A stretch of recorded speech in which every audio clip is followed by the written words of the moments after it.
ഇപ്പോൾ ഇന്നൊരു സാക്ഷ്യം കണ്ടില്ലേ? എന്താണ് അവർ വിചാരിച്ച് അമ്മയുടെ നാമത്തെ ഫിക്സ് ചെയ്ത എല്ലാ സമയത്തും അമ്മ ഇടപെടലുണ്ടാവും. എനിക്കേറ്റവും ഇഷ്ടപ്പെട്ടത് സ്ഥലവും ഇല്ല വീടും ഇല്ലെന്ന് പറഞ്ഞില്ലേ? വീടുമില്ല സ്ഥലവുമില്ല, പക്ഷെ അവർ സമയം ഫിക്സ് ചെയ്ത്. അതിനുള്ള വിശ്വാസം ഉണ്ടാവണം കേട്ടോ. കാര്യം ഒറ്റപ്പെട്ട സംഭവം അല്ലത്. ഇങ്ങനെ ഇപ്പോൾ പലതായി. ജോലി, വിവാഹം, അതുപോലെ തന്നെ കുഞ്ഞുങ്ങൾ, അവർ ഡേറ്റ് ഇടും. മാതാവിൻ്റെ അമ്മ ഇതാണ് എൻ്റെ ഡേറ്റ്, ഈ ഡേറ്റിനുള്ളിൽ അമ്മ എനിക്ക് ചെയ്തു തരണം. ഇപ്പം സമയത്തിൻ്റെ മേൽ പ്രവർത്തിക്കും. നിങ്ങളുടെ വിവാഹം, നിങ്ങളുടെ ജോലി, നിങ്ങളുടെ വിസ, ഇതെല്ലാം ഇപ്പോൾ ടൈം ഫിക്സ് ചെയ്യുക. നിങ്ങൾ ഒരു സാക്ഷ്യമാണെങ്കിൽ അച്ഛൻ പറഞ്ഞാൽ അത് ഒറ്റപ്പെട്ട സംഭവമാണ്. അങ്ങനെയല്ല. ഇപ്പോൾ ഈ 1.5 കൊല്ലമായിട്ട് സമയത്തിൻ്റെ മേൽ വലിയ അടയാളങ്ങളുണ്ട്.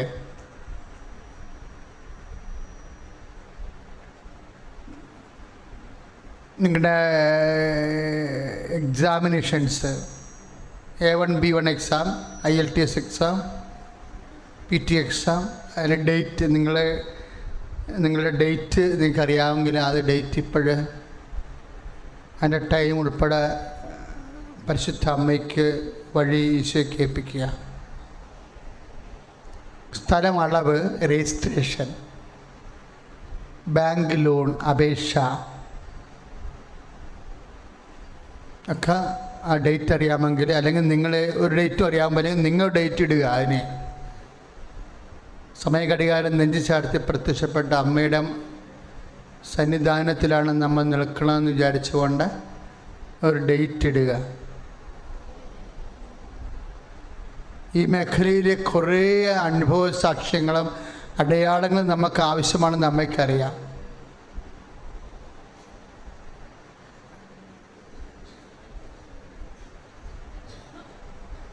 നിങ്ങൾ രോഗസൗഖ്യത്തിന് ഡേറ്റ് ഇടുക. യാത്ര ഉണ്ടെങ്കിൽ ഡേറ്റ് ഇടുക. അതിന് കയറിപ്പോണവരുണ്ടെങ്കിലും അന്യസംസ്ഥാനങ്ങളിൽ പോകുന്നവരുണ്ടെങ്കിൽ ഡേറ്റ് ഇടുക. മനസ്സമ്മതം ഒക്കെ ഡേറ്റ് ഇടുക. ഭാഗ ഉടമ്പടി, മടിയില്ലാത്ത അവസ്ഥകൾ, അതിനെല്ലാം ഇപ്പോഴ് അമ്മയുടെ മധ്യസ്ഥത്തിലാണ് ആ ഡേറ്റ് ഇടണം കേട്ടോ. എന്നിട്ട് പറയണം ഉള്ളിൽ, ഈ ഡേറ്റ് ഞാൻ അമ്മയുടെ മധ്യസ്ഥത്തിൽ സമർപ്പിച്ച് ഈശോയ്ക്ക് ഏൽപ്പിക്കുന്നെന്ന് പറയണം.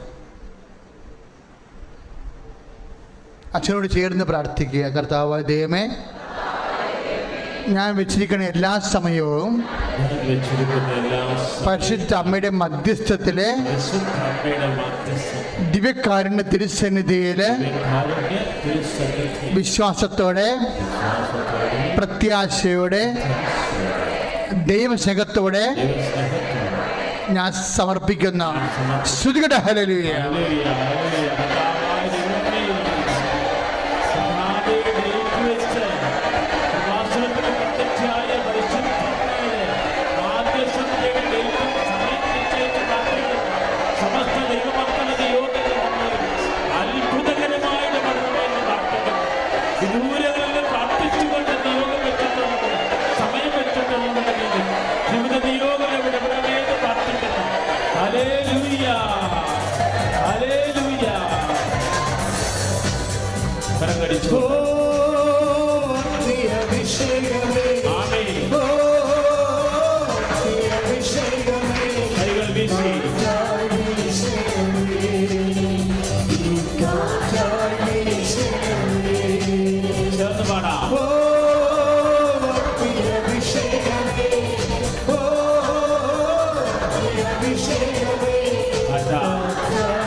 പരിശുദ്ധ പരമദിവ്യകാരുണ്യത്തിന്,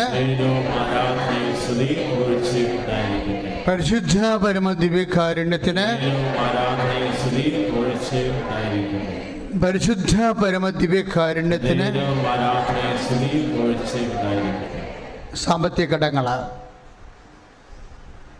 നിങ്ങൾക്ക് കടവില്ലെന്ന് വിചാരിച്ചിട്ട് നിങ്ങൾ പ്രാർത്ഥിക്കാതിരിക്കരുത് കേട്ടോ. നിങ്ങളുടെ കൂടെ നിൽക്കുന്നവർക്ക് കടമുണ്ടാവും. സാമ്പത്തിക കടങ്ങൾ രോഗം പോലെ തന്നെ, രോഗത്തിന് ശരീരത്തിനാണ് വേദന. സാമ്പത്തിക കടങ്ങൾ വരുമ്പോൾ മനസ്സിനും ഭയങ്കര ഭാരമായിരിക്കും, സ്വസ്ഥതയും സമാധാനവും ഉണ്ടാകത്തില്ല. അതെല്ലാം പരിശുദ്ധ അമ്മ വഴി ഈശോയെ കേൾപ്പിക്കുക, അച്ഛനോട് ചേർന്ന് പ്രാർത്ഥിക്കുക. കർത്താവായ ദൈവമേ, സാമ്പത്തിക കടങ്ങൾ പരിഹരിക്കാൻ ഒരു മാർഗമില്ലാതെ വേദനിക്കുന്നവരുടെ വേദനകളെ അമ്മ ഏറ്റെടുത്ത് പുതിയ മാർഗങ്ങൾ നൽകി ഈശോയുടെ നാമത്തിലെ അവരെ സഹായിക്കണമേ. സ്തുതിക്കട്ടെ. ഹല്ലേലൂയ.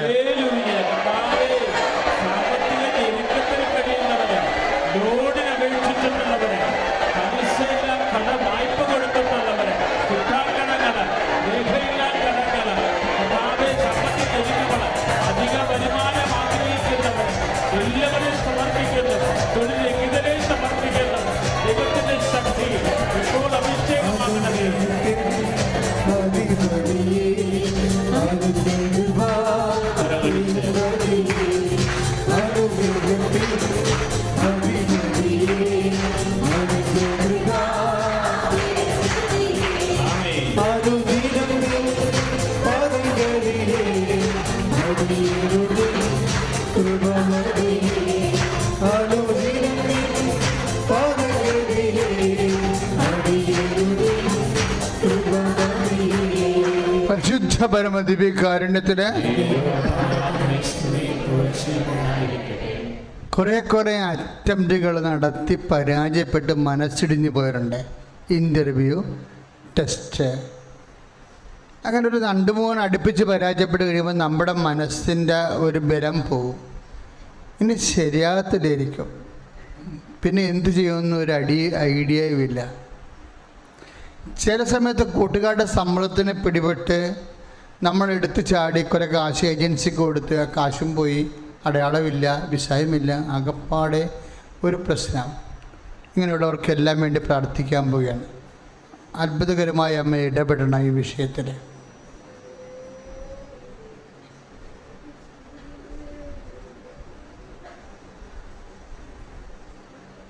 അതുപോലെ മക്കളെക്കുറിച്ച് വല്ലാണ്ട് വേദന അനുഭവിക്കുന്നവരുണ്ട്. മക്കളുടെ തെറ്റായ പ്രണയബന്ധങ്ങൾ, എപ്പോഴും ഇങ്ങനെ മൊബൈലും വാട്സപ്പും കൊണ്ടിരിക്കണ, പ്രേമിച്ച് രോഗം പിടിച്ചിരിക്കുന്ന ആൾക്കാർ വരെ ഉണ്ട്. പഠനവും ഇല്ല, ശരീരവും ഇല്ല, ഭക്ഷണവും ഇല്ല, പ്രാർത്ഥനയും ഇല്ല, ഒരു വികൃതഘോരമായ പിശാചിനെ പോലെ ആകണം. അവർക്കെല്ലാം വേണ്ടി പ്രാർത്ഥിക്കേണ്ട സമയമാണ്.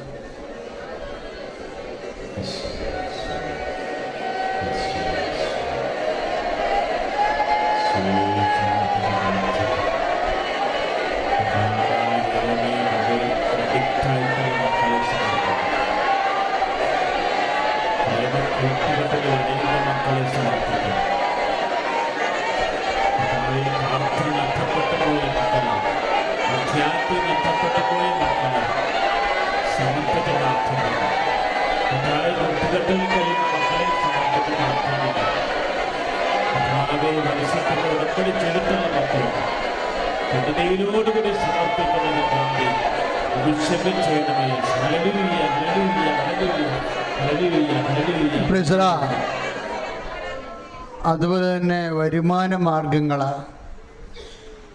ഉള്ള വരുമാനം ഇങ്ങനെ കുറഞ്ഞുകൊണ്ടേയിരിക്കണം. കടയായാലും കച്ചവടമായാലും വരുമാന മാർഗങ്ങളെല്ലാം ഇങ്ങനെ അടഞ്ഞു പോയിക്കൊണ്ടിരിക്കുന്നു. ഇനി എങ്ങനെയാണ് ജീവിക്കേണ്ടതെന്ന് അറിയാൻ പാടില്ല. പുതിയ എന്ത് ചെയ്താൽ രക്ഷപ്പെടുമെന്നൊരു ഐഡിയയും ഇല്ല.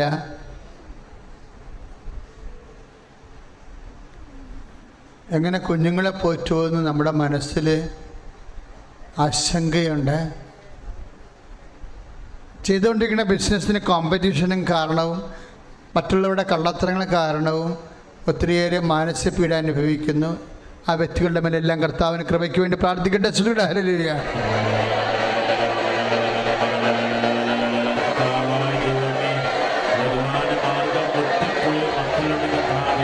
പുതിയ വരുമാന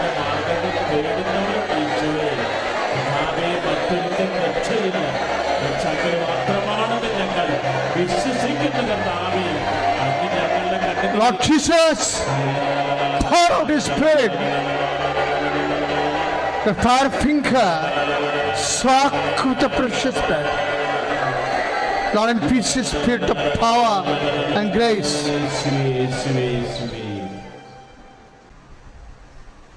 സ്തുതിക്കട്ടെ. ഹല്ലേലൂയ.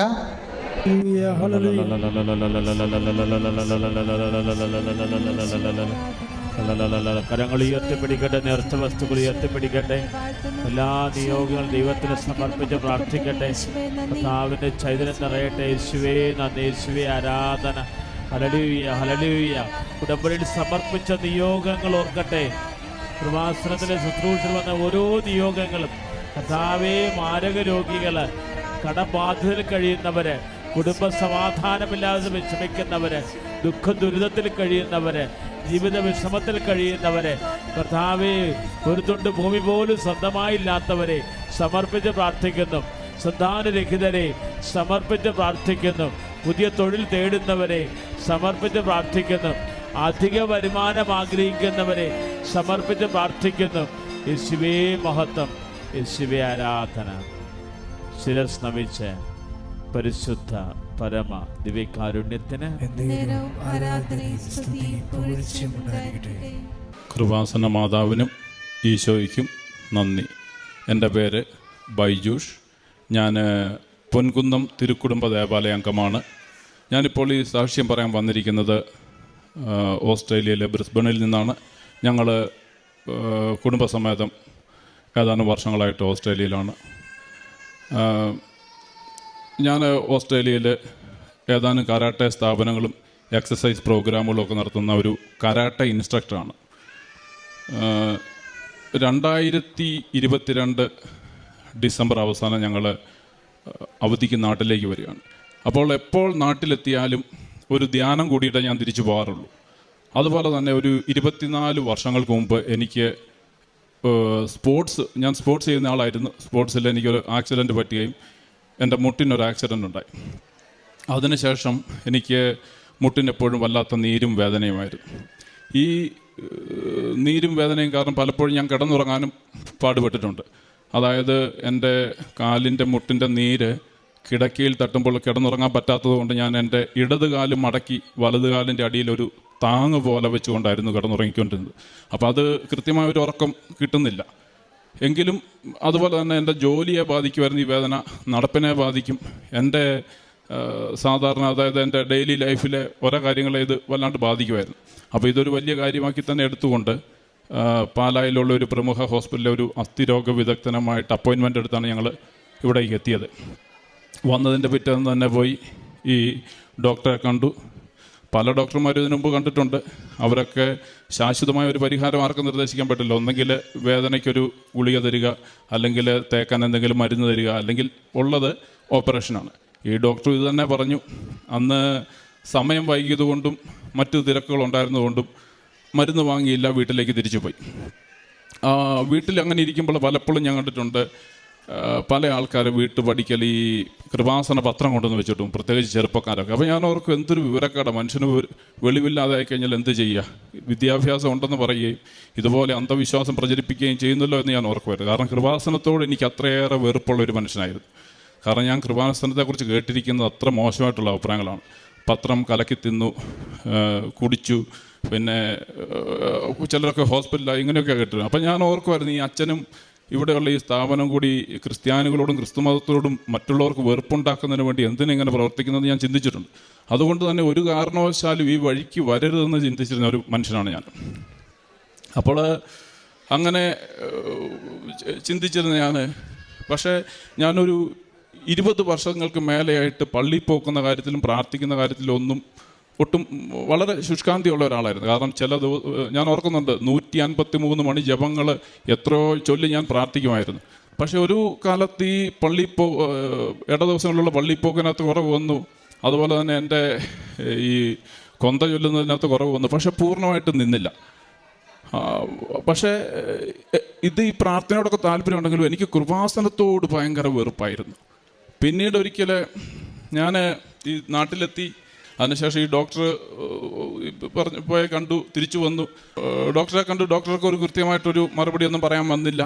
പിന്നെ എങ്കിലും ഞാൻ തിരിച്ചു വീട്ടിൽ പോയപ്പോൾ ഞാൻ ഈ പറഞ്ഞതുപോലെ കൃപാസനത്തിലോട്ട് വരണ്ട എന്ന് കരുതിയിരിക്കുന്ന സമയത്താണ് ഈ ഒരു അമ്മയും 2 പെൺമക്കളും എൻ്റെ വീട്ടിലേക്ക് കയറി വരുന്നത് കൃപാസന പത്രമായിട്ട്. അപ്പോൾ എനിക്ക് ഇത് വളരെ വെറുപ്പുള്ളൊരു സംഭവമാണ്. പക്ഷേ എങ്കിലും വീട്ടിലേക്ക് കടന്നു വന്നവരെന്നുള്ള നിലയ്ക്ക് ഞാൻ അവരെ കേട്ടു. അപ്പോൾ ഈ അമ്മ പറയുകയാണ്, സഞ്ചാരി മാതാവാണ് കൂടെ വരും. ഞാൻ ആദ്യമായിട്ടാണ് സഞ്ചാരി മാതാവ് എന്നൊരു പദം കേൾക്കുന്നത്. എനിക്കത് ഭയങ്കര അത്ഭുതം തോന്നി. അതുപോലെ തന്നെ ഇവർ പറഞ്ഞു ഇവിടുത്തെ വിശുദ്ധ തൈലവും ഉപ്പൊക്കെ ഉപയോഗിച്ച് അവരുടെ മക്കളുടെ ഓരോ കാര്യങ്ങൾക്ക് വേണ്ടി ഗവൺമെൻറ് സ്ഥാപനങ്ങളിലും ബാങ്കുകളിലൊക്കെ പോയപ്പോൾ ഓരോ കാര്യങ്ങളൊക്കെ വളരെ വേഗത്തിൽ നടന്നു കിട്ടി എന്നൊക്കെ പറഞ്ഞു.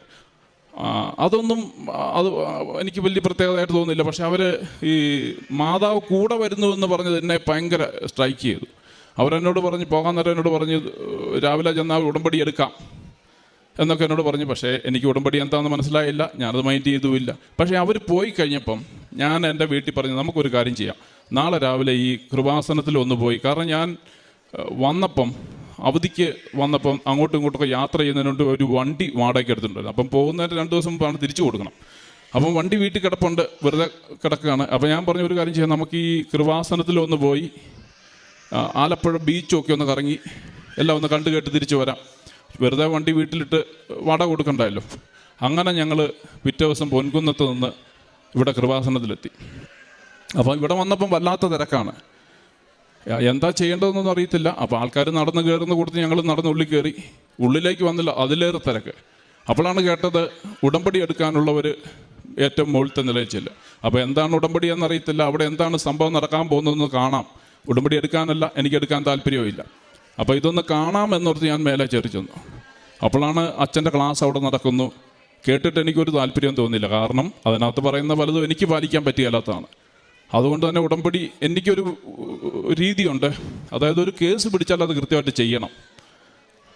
ചെയ്യാൻ പറ്റിയല്ലെങ്കിൽ ആ കേസ് പിടിക്കാൻ പോകല്ലേ. അപ്പം ഇത് ഉടമ്പടി എടുത്താൽ ഞാൻ കൃത്യമായിട്ട് പാലിക്കണം. അപ്പം ഏറ്റവും നല്ലത് എടുക്കാതിരിക്കുകയാണ്. ആ സമയത്താണ് അവിടെ പറയുന്നു, ഇത്ര ടോക്കൺ നമ്പർ വരെയുള്ളവർ കൈ ഉയർത്തുക. ഞാൻ ടോക്കൺ എടുത്തിട്ടില്ല, കാരണം ഇത് കാണാൻ ചെന്നതാണ്. ഞാനിവിടുന്ന് വന്ന വഴിക്ക് കയറി ചെന്നയാളാണ്. അപ്പം ഞാൻ പറഞ്ഞു, ഞാൻ ടോക്കണിലില്ല, ഞാൻ പൊക്കോളാം. അപ്പം ടോക്കൺ ഇല്ലാത്തതിൻ്റെ പേരിൽ ഉടമ്പടി എടുക്കാതെ വിട്ടു പോകാമെന്നാണ് ഞാൻ കരുതിയത്. പക്ഷേ അവരെന്നോട് പറഞ്ഞു, നിങ്ങളവിടെ ഇരുന്നു, ഞങ്ങൾ ടോക്കൺ കൊണ്ടുവന്നുതരാം. അവരവിടുന്ന് എനിക്കൊരു നമ്പർ കൊണ്ടുവന്നു. ഇനി നിയോഗങ്ങൾ എഴുതണം. അപ്പം ഞാൻ ഇതിനെക്കുറിച്ചൊരു പ്ലാനിട്ട് വന്ന ആളല്ല. നിയോഗം എന്നാന്നൊന്നും പ്ലാനൊന്നുമില്ല. അപ്പം ഇവിടെ വന്നപ്പം പെട്ടെന്ന് നിയോഗം എഴുതാൻ പറയുമ്പോൾ എനിക്ക് എൻ്റെ കയ്യിലൊന്നും എഴുതാനില്ല. ഞാൻ പിന്നെ ഇങ്ങനെ എന്ത് ചെയ്യും, എന്നാ എഴുതേണ്ടതെന്നൊക്കെ ആലോചിച്ചിരിക്കുമ്പോഴാണ് അച്ഛൻ്റെ ഇതിനകത്ത് ക്ലാസ്സിൽ പറയുന്നു, നിങ്ങൾ പരിശുദ്ധാത്മാവിനാൽ നിറയുന്നതിന് എഴുതുക. എന്നാൽ ഒരെണ്ണം തീർന്ന് കിട്ടിയല്ലോ എന്ന് പറഞ്ഞ് ഞാൻ അത് ആദ്യം എഴുതി വെച്ചു. ഇനി 5 കണ്ടുപിടിക്കണം. അപ്പോഴാണ് എൻ്റെ ഭാര്യയും എൻ്റെ മമ്മിയും എന്നോട് പറഞ്ഞു, നിനക്ക് മുട്ടുവേദന ഉള്ളതല്ലോ, അത് എഴുതി വെക്ക്. അപ്പം ഞാൻ പല ധ്യാന കേന്ദ്രങ്ങളിൽ പോയിട്ടുണ്ട്, താമസിച്ചുള്ള ധ്യാനം കൂട്ടിട്ടുണ്ട്. പല ഡോക്ടർമാരും നോക്കിയിട്ട് നടക്കാത്ത കേസ് ഇപ്പോൾ ഈ 1 മണിക്കൂർ കൊണ്ട് മാതാവ് ചെയ്യുമെന്ന് പറയുമ്പം അത് വിശ്വസിക്കാൻ മാത്രം മണ്ടനല്ല ഞാൻ. അപ്പം ഞാൻ പറയും, അതിൻ്റെ ആവശ്യമില്ല, ചുമ്മാ എന്തിനാ വേറെ എന്തെങ്കിലും എഴുതി ഗുണമുള്ള കാര്യം എഴുതാം. ആ സമയത്താണ് അവിടെ ക്ലാസ് എടുക്കുന്നവർ പറഞ്ഞു, നിങ്ങളുടെ ജീവിതത്തിൽ ഒരിക്കലും സംഭവിക്കുകയില്ലെന്ന കാര്യം എന്ന് കരുതുന്ന കാര്യം എഴുതുക. ഞാനപ്പം സംഭവിക്കാത്ത കാര്യമാണെങ്കിൽ ഇത് 20-22 വർഷമായിട്ട് ഞാൻ അനുഭവിക്കുന്ന വേദനയാണ്. ഞാനിത് എഴുതി വെച്ചു. അവൻ ഒരിക്കലും ജീവിതത്തിൽ സംഭവിക്കാത്ത കാര്യങ്ങൾ എഴുതാൻ പറഞ്ഞപ്പോൾ എൻ്റെ നിയോഗങ്ങൾ 6 കടന്നുപോയി. ഞാൻ മാതാവിനെ പറ്റിച്ച് 6 നമ്പർ വിട്ട് എനിക്കുള്ളിൽ തോന്നിയതെല്ലാം എഴുതി വെച്ചു. അത് എഴുതുമ്പോഴും എനിക്ക് ഈ കൃപാസനത്തോടും ഇവിടുത്തെ ഒന്നിനോടും യാതൊരു താല്പര്യവുമില്ല. ആൾക്കാർ വരുന്ന കൂട്ടത്തിൽ താഴെ വന്നു, മാതാവിനെ കൊണ്ട് ഇവിടെ പ്രദക്ഷിണം വന്നു, ഇവിടെ ഒരു കടമ പോലെ ഇതൊക്കെ ഇട്ട് തിരിച്ചു പോകുമ്പോൾ ഞാൻ ഉള്ളിൽ കരുതി 90 ദിവസത്തെ കേസല്ലേ ഉള്ളൂ, എങ്ങനെയും ഒപ്പിച്ച് തീർക്കാം, അത് കഴിയുമ്പോൾ പരിപാടി തീർന്നല്ലോ എന്ന് കരുതിയ ഞാൻ ഇപ്പം 2 വർഷത്തിന് മേലെയായിട്ട് ഈ ഉടമ്പടിയിൽ തന്നെയാണ്. അതുപോലെ തിരിച്ച് വീട്ടിൽ ചെന്ന അന്ന് തൊട്ട് ഞാൻ ഈ ഉടമ്പടി പാലിച്ചില്ല. കാരണം ഞാൻ എൻ്റെ 2-ാം ദിവസം തിരിച്ചു പോകും. തിരിച്ചു പോകുമ്പം ഫ്ലൈറ്റ് യാത്രയ്ക്കിടയ്ക്ക് എനിക്ക് കൃത്യസമയത്ത് കൃത്യതയോടുകൂടി പാലിക്കാൻ പറ്റാതെ വരും. കാരണം ഇത് കൃത്യമായിട്ട് ചെയ്യേണ്ട ഒരു സംഭവമാണെന്ന് എനിക്ക് തോന്നി. കാരണം ഇതൊരു നല്ല മനുഷ്യനെ വാർത്തെടുക്കാനായിട്ടുള്ളതാണ്. അതായത് സ്നേഹവും സാഹോദര്യവും കൊണ്ടും അതുപോലെ മറ്റുള്ളവർക്ക് നന്മ ചെയ്തും ഒരു നല്ല മനുഷ്യനായി വളരാനുള്ള മാർഗ്ഗങ്ങളാണ് ഇതിനകത്ത് പറഞ്ഞിരിക്കുന്നത്. അതുകൊണ്ട് ചെയ്താൽ ഇത് കൃത്യമായിട്ട് ചെയ്യണം. ഞാൻ തിരിച്ച് സിഡ്നിയിൽ ചെന്നു. സിഡ്നിയിൽ ഞങ്ങളുടെ വണ്ടി കൊണ്ടുവന്നിട്ടുണ്ടായിരുന്നു. അപ്പം അത് ഡ്രൈവ് ചെയ്ത് 350 കിലോമീറ്റർ ഡ്രൈവ് ചെയ്ത് വീട്ടിലെത്തിയതിൻ്റെ പിറ്റേന്ന് മുതൽ ഞാൻ ഉടമ്പടി പ്രാർത്ഥന ചൊല്ലി തുടങ്ങി. എനിക്ക് ഉള്ളിൽ വെറുപ്പ് തോന്നിയവരോടൊക്കെ ഞാൻ ക്ഷമിച്ച് പ്രാർത്ഥിച്ചു. ചിലരുടെയൊക്കെ വീടുകളിൽ തന്നെ പോയി ഞാൻ അവരെ കണ്ടു, അവരൊക്കെ ആയിട്ട് സംസാരിച്ചു. എൻ്റെ പ്രാർത്ഥനകൾ തുടർന്നു. എൻ്റെ ബാക്കി കാര്യങ്ങളെല്ലാം ഭംഗിയായിട്ട് ഞാൻ കൊണ്ടുപോയി. കുറച്ച് ദിവസം കഴിഞ്ഞപ്പം എൻ്റെ ഭാര്യ എന്നോട് ചോദിച്ചു, ഇപ്പം മുട്ടിൻ്റെ വേദന എങ്ങനെയുണ്ട്? അന്നേരമാണ് ഞാൻ ഓർക്കുന്നത്, എനിക്ക് മുട്ടിന് വേദന ഉണ്ടായിരുന്നു, ഇപ്പം ഇല്ല. എനിക്ക് ഭയങ്കര അത്ഭുതം തോന്നി. കാരണം ഞാൻ ഇത്ര ദൂരം ഫ്ലൈറ്റ് വരുമ്പോൾ അല്ലെങ്കിൽ ഇത്ര ദൂരം ഡ്രൈവ് ചെയ്താൽ തീർച്ചയായിട്ടും എനിക്ക് കാലിൻ്റെ മുട്ടിന് നീരും വേദനയും വരേണ്ടതാണ്. അത് സംഭവിച്ചിട്ടില്ല. എനിക്ക് ഭയങ്കര അത്ഭുതം തോന്നി. ഉടനെ നമ്മൾ സാധാരണ കുത്തിയിരിക്കുകയൊക്കെ ചെയ്യുന്ന പോലെ കുത്തിയിരിക്കുക എഴുന്നേൽക്കുകയൊക്കെ പലതവണ ചെയ്തു. കരാട്ടയ്ക്കകത്തുള്ള എക്സസൈസ് പോലെ സൈഡ് സെറ്റപ്പ് പോലുള്ള എക്സസൈസുകളൊക്കെ കുറേ ചെയ്ത് നോക്കി. കാലുകൊണ്ട് കുറേ കിക്കെല്ലാം ചെയ്ത് നോക്കി. എനിക്ക് യാതൊരു വേദനയില്ല. ഭയങ്കര അത്ഭുതം തോന്നി. ഞാനോർത്ത് മാതാവ് ചില്ലറക്കാരിയല്ലല്ലോ, ഭയങ്കര പണിയാണല്ലോ പണിതിരിക്കുന്നത്. അപ്പം ഞാൻ മാതാവിന് നന്ദി പറഞ്ഞു. കുറേ വർഷങ്ങളായിട്ട് ഞാൻ എൻ്റെ വലതുകാൽ ഉപയോഗിച്ച് അങ്ങനെ കാര്യമായിട്ടൊന്നും ചെയ്തിട്ടില്ല. കാരണം എനിക്കതുപോലെ വേദനയുള്ള ഒരാളാണ്. കാരണം യാത്രകളൊക്കെ പോകാൻ എനിക്കിഷ്ടമാണ്, പക്ഷേ കാലിൻ്റെ വേദനയോട് ഞാൻ ചെയ്യാറില്ല. അപ്പം ഇങ്ങനെ എൻ്റെ വേദന കംപ്ലീറ്റ് മാറി. പക്ഷേ അതിന് ശേഷം ഒരു സംഭവം ഉണ്ടായി. ഞാൻ എൻ്റെ വാക്കിലും പ്രവൃത്തിയിലും എല്ലാം വളരെ കൃത്യതയോടുകൂടി തന്നെ പോയിക്കൊണ്ടിരിക്കുകയാണ്. ഒരിക്കൽ ഞാനും എൻ്റെ കൂടെ ഒരു ഫിലിപ്പൈനെയും കൂടി ഒന്നിച്ച് ഞങ്ങൾ ജോലി ചെയ്യുകയാണ്. അന്ന് ജോലി സ്ഥലത്ത് തിരക്കില്ല, ഞങ്ങൾ വെറുതെ ഓഫീസിലിരിക്കുകയാണ്, വർത്തമാനം പറഞ്ഞിരിക്കുകയാണ്. അപ്പം അവൻ എന്നോട് ചോദിച്ചു, അവിടെ ഒരു സ്ത്രീ പുതിയതായിട്ട് ജോലിക്ക് വന്നിട്ടുണ്ട്, അവരെങ്ങനെയുണ്ട്? ഞാനപ്പം നോക്കിയപ്പം അവർ ജോലിക്കകത്ത് അത്ര ഒരു ഇതല്ല, ഒരു ഇച്ചിരി ഉടായ്പാണ്, വലിയ കാര്യമായിട്ടൊന്നും ചെയ്യുകയില്ല. ഞാനപ്പം പറഞ്ഞു, അവരുടെ കൂടെ പണി വന്ന് നമുക്കിട്ട് പണി കിട്ടും, അവർ വെറും ഉടായ്പാണ്, അവരുടെ കൂടെ പണി വന്ന് നമുക്കിട്ട് പണിയായി എന്ന് പറഞ്ഞ് ഞാൻ അവിടെ ഇരുന്ന് കുറച്ച് കഴിയുമ്പോൾ എൻ്റെ മുട്ടിന് വേദന തുടങ്ങി. അപ്പം ഞാൻ ചിന്തിച്ച്, ഇത് എൻ്റെ മുട്ടിൻ്റെ വേദന മാറിയതായിരുന്നല്ലോ, ഇപ്പോൾ ഈ വേദന എവിടെ നിന്ന് വന്നു? അപ്പം മാതാവ് വേദന മാറ്റി എന്ന് പറയുന്നത് വെറുതെയാണ്. അതൊരു എൻ്റെ വെറും മനസ്സിൻ്റെ തോന്നലായിരുന്നു. മാതാവ് മാറ്റിയിട്ടില്ല, ഒന്നും സംഭവിച്ചില്ല, എൻ്റെ മുട്ടിന് വേദന അവിടെ ഇരിപ്പുണ്ട്. പക്ഷേ അവിടെ ഇരുന്ന് തന്നെ ഞാൻ ചിന്തിക്കാൻ തുടങ്ങി, ഞാനിവിടുന്ന് എഴുന്നേറ്റില്ല, നടന്നില്ല, എൻ്റെ കാലിൻ്റെ മുട്ട ഒരിടത്തും തട്ടിയിട്ടുമില്ല, ഇപ്പോൾ ഈ വേദന വന്നെങ്കിൽ എൻ്റെ പിന്നിൽ എന്തോ ഉണ്ട്. അപ്പം ഞാൻ ചുമ്മാ മാതാവിനോട് പറഞ്ഞു, മാതാവേ, ഇനി ഞാൻ അവളുടെ കുറ്റം പറഞ്ഞുകൊണ്ടാണെങ്കിൽ ഇപ്പം തന്നെ മാറണം. ഞാൻ ഇന്ന് വൈകിട്ട് പോയി കുമ്പസാരിക്കും, ഇനി മേലിൽ ഇത് വരാതിരിക്കാൻ ശ്രദ്ധിക്കും. അല്പം കഴിഞ്ഞപ്പോൾ എൻ്റെ വീട്ടിൻ്റെ വേദന കംപ്ലീറ്റ് മാറി. ഞാനന്ന് വൈകിട്ട് പോയി ക്ഷമയാചിച്ച് കുമ്പസാരിച്ചു. പിന്നീട് അത്തരം സാഹചര്യം ഉണ്ടാകാതിരിക്കാണ്ട് ഞാൻ ശ്രദ്ധിക്കാറുണ്ട്. 2 വർഷങ്ങൾക്ക് മേലെയായിട്ട് എനിക്കിപ്പോൾ മുട്ടുവേദനയില്ല. എൻ്റെ കാലുകൊണ്ട് ഞാൻ ഓടാൻ പോകും, എക്സസൈസുകൾ ചെയ്യും, മുട്ട് നന്നായിട്ട് ഉപയോഗിക്കുന്ന രീതിയിലുള്ള ക്ലാസ്സും എല്ലാം നടത്താറുണ്ട്. ഒരു പ്രശ്നം എനിക്ക് പിന്നീട് ഉണ്ടായിട്ടില്ല. അതിന് അമ്മ മാതാവിനും ഈശോയോട് ഞാൻ ഏറെ നന്ദി പറയുകയാണ്. അതുപോലെ തന്നെ ഉള്ളായിരുന്നു, ഈ ഉടമ്പടിയിൽ തന്നെ വെച്ചായിരുന്നു എൻ്റെ മകളുടെ എക്സിമ, ശരീരത്ത് കാലിലും കയ്യിലും എല്ലാം ചൊറിഞ്ഞു പൊട്ടുമായിരുന്നു. അപ്പം ഞാനത് വെറുതെ വെച്ചു. അപ്പം വെച്ച് എന്താണെങ്കിലും ഇവിടുത്തെ വിശുദ്ധ തൈലവും ഉപ്പും തേനും ഒക്കെ ഉപയോഗിച്ചിട്ട് അവർക്ക് അതിന് വളരെ ആശ്വാസം കിട്ടി. അതുപോലെ എൻ്റെ മകൻ്റെ അലർജി രോഗം, അതിനും പൂർണ്ണ സൗഖ്യം കിട്ടി. അതുപോലെ എനിക്കൊരാഗ്രഹമായിരുന്നു, എൻ്റെ അപ്പനും അമ്മയും അവർ തന്നെ സ്വന്തമായിട്ട് താല്പര്യമെടുത്ത് ഞങ്ങളുടെ കൂട്ടത്തിൽ ഓസ്ട്രേലിയയിലേക്ക് വരണമെന്നുള്ളത്, അതും സംഭവിച്ചു. പിന്നീട് മറ്റൊന്ന്, മാതാവ് തന്ന മറ്റൊരു അനുഗ്രഹം പറയാൻ, അതായത് ഞാൻ താമസിച്ചിരുന്ന സ്റ്റേറ്റിൽ നിന്ന് മറ്റൊരു സ്റ്റേറ്റിലേക്ക് ഞങ്ങൾ വീട് വാങ്ങി മാറുകയാണ്. അപ്പോൾ എൻ്റെ ഭാര്യയ്ക്ക് ജോലി കിട്ടി. അപ്പം എൻ്റെ ധാരണയിലിരുന്ന് ഈ പുതിയ സ്ഥലത്ത് ചെല്ലുമ്പം പരമാവധി കരാട്ടെ ക്ലാസ്സിലോട്ട് കോൺസെൻട്രേറ്റ് ചെയ്യണമെന്നാണ് എൻ്റെ പ്ലാന്. പക്ഷേ എനിക്കറിയാം, ആ സ്ഥലത്ത് ഒരു മനുഷ്യൻ എന്നെ അറിയത്തില്ല. ഞാനൊരു ക്ലാസ് തുടങ്ങി ഒരു മനുഷ്യനെ കിട്ടത്തില്ല. അതൊരു പുതിയ സ്ഥലമാണ്. അവിടെയൊക്കെ ഇഷ്ടംപോലെ സായിപ്പന്മാരുടെ കരാട്ടെ ക്ലാസ്സുകളുണ്ട്. അതുകൊണ്ട് ഞാൻ അവിടെ കുറേ കാലമൊക്കെ ചെന്ന് അവിടെ ഒരു പരിചയമായി കഴിഞ്ഞിട്ട് ചെയ്യുന്നതായിരിക്കും നല്ലതെന്ന് കരുതി ഞാൻ ജോലിക്ക് ശ്രമിച്ചു തുടങ്ങി. ഒത്തിരി ജോലിക്ക് അപേക്ഷ വെച്ചു, ഒരു ജോലിക്ക് പോലും എന്നെ വിളിക്കുന്നില്ല. ഭയങ്കര വിഷമം തോന്നി. കാരണം അവിടെ 2 പേരുടെ ഒരു വരുമാനമുണ്ടെങ്കിൽ നമുക്കൊരു പുതിയ സ്ഥലമാണ് പിടിച്ചു നിൽക്കാൻ പറ്റുള്ളൂ. അപ്പം അത് ഭയങ്കര ബുദ്ധിമുട്ടായി. അപ്പം ഞാൻ മാതാവിനോട്, മാതാവ്, ഞാൻ ഉടമ്പടി വരുത്തിയിട്ടുണ്ട്, എൻ്റെ കാര്യങ്ങൾ ഞാൻ കൃത്യമായിട്ട് ചെയ്യുന്നുണ്ട്, ഇങ്ങോട്ടുള്ളതൂടെ കാര്യങ്ങൾ ഇടയ്ക്ക് നോക്കിയേക്കണം എന്ന് പറഞ്ഞ് കരഞ്ഞ് പ്രാർത്ഥിച്ചു. എന്താണെങ്കിലും 2 ദിവസം കഴിഞ്ഞപ്പോൾ എൻ്റെ കൂടെ ജോലി ചെയ്യുന്ന എൻ്റെ ഒരു സുഹൃത്ത് എന്നോട് പറയണ, ബൈജുഷേ, നമ്മുടെ ഈ കമ്പനി, നീ സ്ഥലം മാറിപ്പോകുന്ന അവിടെ നിൻ്റെ വീടിൻ്റെ അടുത്തൊരു അരമണിക്കൂർ അപ്പുറത്തായിട്ട് അതിൻ്റെ ഒരു പുതിയ ബ്രാഞ്ച് തുടങ്ങിയിട്ടുണ്ട്, നിനക്കവിടെ ചോദിച്ചാൽ ഒരു പക്ഷേ ഇൻറ്റേർണൽ ട്രാൻസ്ഫർ കിട്ടിയേക്കും. ഞാനത് പ്രകാരം എൻ്റെ മാനേജറോട് സംസാരിച്ചു. എനിക്കൊരു ഇൻറ്റേർണൽ ട്രാൻസ്ഫർ തരാമെന്ന് ചോദിച്ചു. അതും നടത്തി കിട്ടി. എനിക്കവിടെ ജോലി കിട്ടി. അപ്പം ഞാൻ എൻ്റെ മാനേജറോട് പറഞ്ഞു, എനിക്ക് എന്നും പള്ളിയിൽ പോകണം. അപ്പം അവിടെ ഷിഫ്റ്റ് ഇടുമ്പം ഇന്ന ഷിഫ്റ്റേ ചെയ്യാൻ പറ്റുള്ളൂ എന്ന് അവരോടൊന്ന് പറഞ്ഞേക്കണം. അതുപ്രകാരം എൻ്റെ മാനേജർ അവിടെ എനിക്ക് വേണ്ടി റെക്കമെൻഡ് ചെയ്തു. അവന് പള്ളിയിൽ പോകേണ്ട ആളാണ്, അതുകൊണ്ട് ഇന്ന ഷിഫ്റ്റുകളെ അവന് ചെയ്യാൻ പറ്റുള്ളൂ. എനിക്ക് ഒരുമാതിരി ആ രീതിയിലുള്ള ഷിഫ്റ്റുകളൊക്കെ കിട്ടി. ഞാനവിടെ പോയി ജോലി തുടങ്ങി. പക്ഷേ ഞാനതിനകത്ത് അത്ര ഒരു തൃപ്തി എനിക്ക് വന്നില്ല ആ ജോലിയോട്. അപ്പം അവർ എൻ്റെ കമ്പനി അറിയാതെ മറ്റ് ചില ജോലികൾക്കൊക്കെ ശ്രമിച്ചു തുടങ്ങി. ജോലിയൊന്നും കിട്ടുന്നില്ല. അപ്പം ഞാൻ 1-2 കരാട്ടെ ക്ലാസ്സൊക്കെ അവിടെ തുടങ്ങി വെച്ചു. അതിലത്ര മെച്ചമല്ല, ആൾക്കാർക്കൊന്നും എന്നെ അറിയത്തില്ല. അവിടെയെങ്കിലും സ്റ്റാർട്ട് ചെയ്ത് വെച്ചു.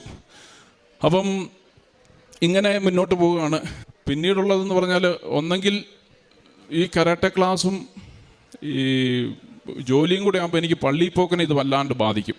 അപ്പോൾ എനിക്ക് പള്ളിയിൽ പോകാതിരിക്കാൻ പറ്റത്തുമില്ല. പള്ളിയിൽ പോക്ക് എനിക്ക് പ്രധാനപ്പെട്ട കേസാണ്. അപ്പം ഞാൻ മാതാവിനോട് പറഞ്ഞു, മാതാവേ, ഇങ്ങനെ പോയ കാര്യം കൊടുക്കുകയല്ല, എനിക്ക് പള്ളിയിൽ പോകണം. ഞാനതുകൊണ്ട് ഈ ജോലി വേണ്ടെന്ന് വെക്കും. ജോലി വേണ്ടെന്ന് വെച്ചാൽ ഒരു വലിയ പ്രശ്നമുണ്ട്. കാരണം വീട്ടിലെ വരുമാനം നിന്ന് പോകും. വരുമാനം നിന്ന് കഴിഞ്ഞാൽ പിന്നെ അവിടെ ജീവിക്കാൻ പറ്റത്തില്ല. അപ്പം ഞാൻ മാതാവിനോട് പറഞ്ഞു, അമ്മച്ചി, ഞാൻ ഉടമ്പടി എടുത്തിരിക്കുന്നതാണ്. ഞാൻ അമ്മയെ പ്രതി ഞാൻ എൻ്റെ ജോലി വേണ്ടെന്ന് നോക്കാൻ പോവാണ്. അതുകൊണ്ട് ബാക്കി കാര്യം അമ്മ നോക്കിക്കോണം. അപ്പം ഞാൻ എൻ്റെ ലോങ് സർവീസ് ലീവൊക്കെ എടുത്തു. ആ ലോങ് സർവീസ് ലീവൊക്കെ എടുത്തിരിക്കുന്ന സമയത്ത് ഞാൻ കുറച്ച് കരാട്ടയ്ക്ക് കുറച്ച് പരസ്യങ്ങളൊക്കെ കൊടുത്തു. ഇങ്ങനെ മുന്നോട്ട് പോവുകയാണ്. ഇനി എൻ്റെ ജോലി റിസൈൻ കൊടുക്കേണ്ട ദിവസം വന്നു. അപ്പോൾ അതിൻ്റെ 2-3 ദിവസം മുമ്പ് എനിക്ക് കമ്പനിയുടെ മെയിൻ ഓഫീസിൽ നിന്നൊരു ഇമെയിൽ വന്നു. കമ്പനി ഞാൻ താമസിക്കുന്ന സ്റ്റേറ്റിലോട്ട് അതിൻ്റെ പുതിയ പ്രവർത്തനം തുടങ്ങിയിട്ട് വിജയകരമല്ലാത്തതുകൊണ്ട് അതവിടുത്തെ പ്രസ്ഥാനം പൂട്ടിപ്പോവുകയാണ്. അപ്പം പൂട്ടിപ്പോകുന്നതിൻ്റെ ഭാഗമായിട്ട്, അപ്പം ഞാൻ പൂട്ടുന്നതിന് മുമ്പ് തന്നെ ഞാൻ അവിടെ റിസൈൻ ചെയ്യാൻ തീരുമാനിച്ചിരിക്കുകയാണ്.